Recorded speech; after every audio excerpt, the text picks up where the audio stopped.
আসসালামু আলাইকুম। শসার জমিতে সেচ দেওয়া হচ্ছে। প্রচণ্ড রৌদ্র, তার জন্য সারিবদ্ধভাবে শসার জমিতে পানি দিতেছি। ওই যে পাইপে পাইপে পানি আসতেছে খাল থেকে।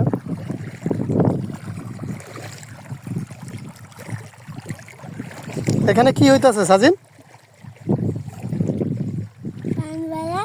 পানি আসতেছে কোথা থেকে? গাঙ্গের থেকে। এগুলা কিসের জমি? শসার জমিন। শসার জমিনে পানি দেওয়া হচ্ছে। হ্যাঁ, তুমি কি করতে আসছো? তুমি ফাও দো, তোমার আনন্দ কেন?